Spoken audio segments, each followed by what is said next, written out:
क्या आप जानते हैं भारत में एक ऐसा समाज भी रहा है जहां न पुलिस थी, न कोर्ट, न जेल, फिर भी अपराध करने वाला कांपता था। क्या थी वो व्यवस्था? कौन था वो राजा और कैसे चलाता था पूरा शासन? आज हम बात करेंगे आदिवासियों की पढ़ा व्यवस्था की, जो 3 पढ़ा से लेकर 21 पढ़ा तक फैली हुई थी। वीडियो को अंत तक देखिए, क्योंकि अंत में मैं एक ऐसा सवाल पूछूंगी जो आपको सोचने पर मजबूर कर देगा, और आज की पढ़ा सभा की भी अंत में बात होगी। पढ़ा व्यवस्था क्या है? सबसे पहले एक भ्रम तोड़ लेते हैं। पढ़ा का मतलब पढ़ाई नहीं, पढ़ा का मतलब बैठक प्लस शासन प्लस न्याय। यह आदिवासी समाज की सामूहिक शासन प्रणाली थी, जहां फैसला अकेला राजा नहीं बल्कि पूरा समाज करता था। सवाल, क्या आज की दुनिया में ऐसा न्याय संभव है? 3 पढ़ा व्यवस्था।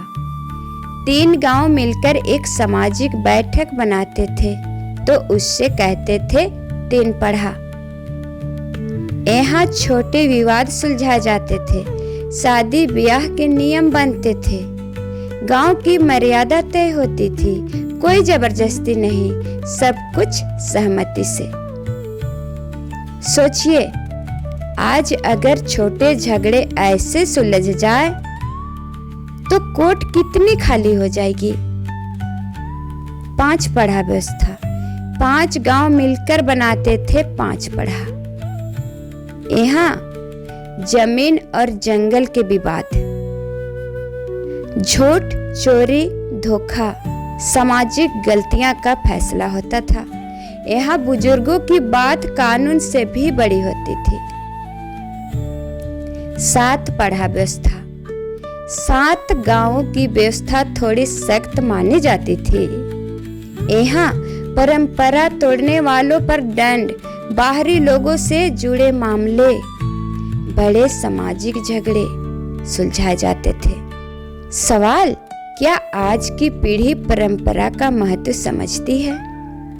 9 पढ़ा व्यवस्था। 9 पढ़ा का मतलब पूरा इलाका एकजुट। यहाँ त्योहार तय होते थे, पूजा और रीति रिवाज, जंगल, नदी और पहाड़ की रक्षा, क्योंकि आदिवासी जानते थे प्रकृति बचेगी तभी इंसान बचेगा।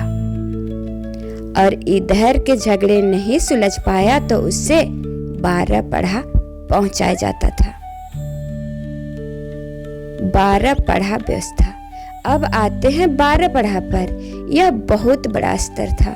यहाँ पूरे क्षेत्र के नियम, न्याय और दंड व्यवस्था, गंभीर अपराध पर फैसला होता था। यही से पढ़ा राजा की भूमिका साफ दिखती थी। 21 पढ़ा व्यवस्था। सर्वोच्च शक्ति। 21 पढ़ा का मतलब सबसे बड़ा आदिवासी संघ। यहाँ हत्या जैसे गंभीर अपराध, पूरे समाज से जुड़े संकट, बाहरी शासन या खतरा पर निर्णय अंतिम लिया जाता था।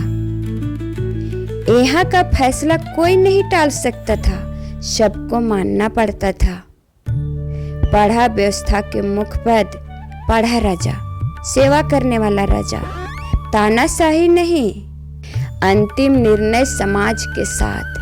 राजा वही बनता था जिसे समाज स्वीकार करे। दूसरा पद होता था दीवान, राजा का सलाहकार, नियम कानून का जानकार, न्याय प्रणाली संभालने वाला।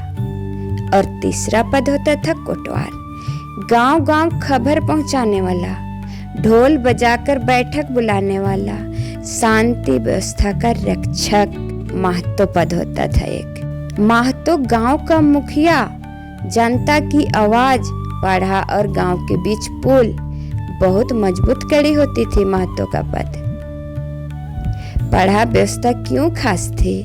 बिना पैसे का न्याय, बिना डर की व्यवस्था, संस्कृति और प्रकृति की रक्षा, समाज से पहले व्यक्ति बाद में। आज की पढ़ा व्यवस्था पहले जैसी क्यों नहीं है?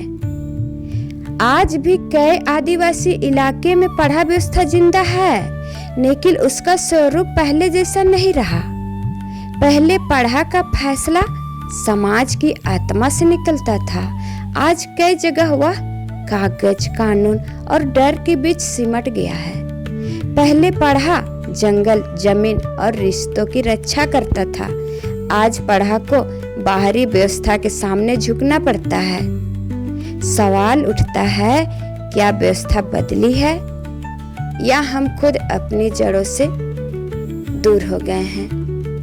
पढ़ा व्यवस्था आज भी मौजूद है, लेकिन उसकी ताकत तभी लौटेगी जब समाज फिर से एक साथ खड़ा होगा। आज हमारे पास कानून, पुलिस और कोर्ट है, फिर भी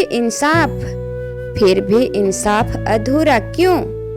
क्या वजह यह है कि हमने पढ़ा जैसी सामूहिक सोच खो दी?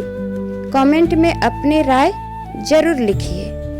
यह वीडियो किसी भी समाज और व्यवस्था को छोटा दिखाने के लिए नहीं, बल्कि आदिवासी संस्कृति की जानकारी और सम्मान के उद्देश्य से बनाया गया है।